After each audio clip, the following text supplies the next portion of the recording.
திராவிட model அரசான தளபதி மு.க.ஸ்டாலின் அவர்களின் ஆட்சியில் பொய் மூட்டைகளை அவிழ்த்து விடுவதை தவிர வேறு ஒன்றும் இல்லை எடப்பாடி பழனிசாமிக்கு அரசியல் செய்வதற்கு விஷயம் இல்லை.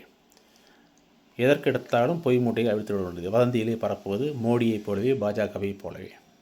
இப்பொழுது புதிதாக சொல்லியிருக்கிறார், விவசாயத்தில் தமிழ்நாடு தோல்வியடைந்து விட்டதாம்.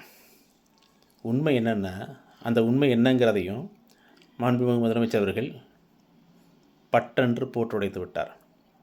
2011ஆம் ஆண்டு முதல் 2020ஆம் ஆண்டு வரை அதிமுக ஆட்சியில் கடைசி கிட்டத்தட்ட 4.5 ஆண்டுகள் எடப்பாடி பழனிசாமியின் அந்த கொத்தடிமை ஆட்சி.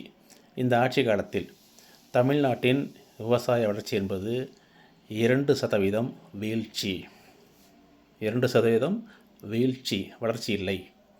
ஆனால் அதற்கடுத்து ஆட்சி அமைத்த தளபதி மு.க.ஸ்டாலின் அவர்களின் திராவிட மாடல் அரசில் 2021ஆம் ஆண்டு முதல் 23ஆம் ஆண்டு வரை அந்த காலகட்டத்தில் தமிழ்நாட்டு விவசாயத்தின் வளர்ச்சி 7.6% வளர்ச்சி.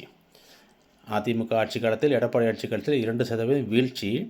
திமுக ஆட்சி காலத்தில், திராவிட மாடல் ஆட்சி காலத்தில் 7.6% வளர்ச்சி. தமிழ்நாடு வேளாண் துறையின் மொத்த மதிப்பு கூட்டல் வளர்ச்சி விகிதம் GVA இதை புள்ளி விவரத்துடன் கூறுகிறது.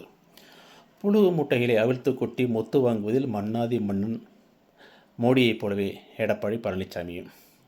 அந்த புழு மூட்டைகளை அடித்து நொறுக்கி அம்பலப்படுத்தி தமது மக்கள் பணிகளின் சாதனைகளை மக்களுக்கு விளக்குவதில் மன்னன் கலைஞரைப் போலவே ஸ்டாலினும்.